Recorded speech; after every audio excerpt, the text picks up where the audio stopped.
একটি গ্রামের পাশে একটা জঙ্গল ছিল। জঙ্গলের ভিতর দিয়ে একটা রাস্তা গেছিল। ওই রাস্তা দিয়ে মানুষ কখনো চলাফেরা করত না, কারণ ওই জঙ্গলের ভিতর একটা ডাইনি ছিল। এজন্য মানুষ ভয়ে এই রাস্তা দিয়ে চলাফেরা করত না।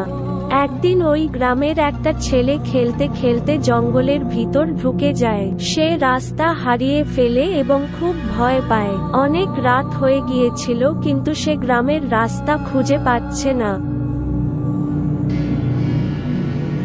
অনেকদিন হয়ে গেল আমার এই রাস্তা দিয়ে কেউ আসছে না।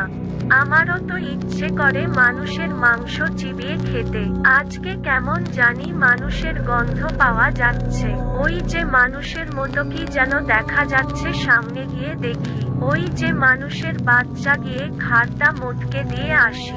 এই যে মানুষের বাচ্চা, কোথায় যাওয়া হচ্ছে? এই কে কে কে আমার পিছনে কে কথা বললো? আজকে আমি তোর ঘাড় মটকাবো। ওরে বাবারে, ডাইনি পালাও!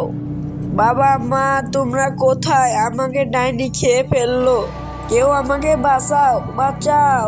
ছেলেটি ভয়ে পালাতে লাগলো। সে দৌড়াতে দৌড়াতে ডাইনির বাড়ির সামনে চলে আসে। সে দেখল তার সামনেও ডাইনি, পিছনেও ডাইনি। সে বাঁচাও বাঁচাও বলে চেঁচাতে শুরু করলো। তার চেঁচানোর শব্দ গ্রামের একজন কৃষক শুনতে পেল, এবং সে মানুষজনকে নিয়ে বাঁচাতে গেলেন।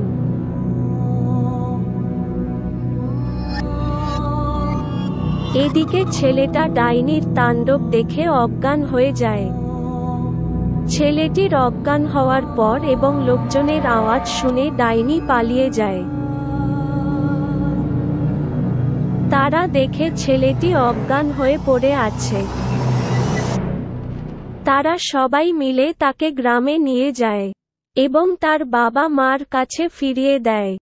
তো বন্ধুরা, এই ভিডিও তোমাদের কেমন লাগলো? যদি ভালো লেগে থাকে লাইক সাবস্ক্রাইব করো।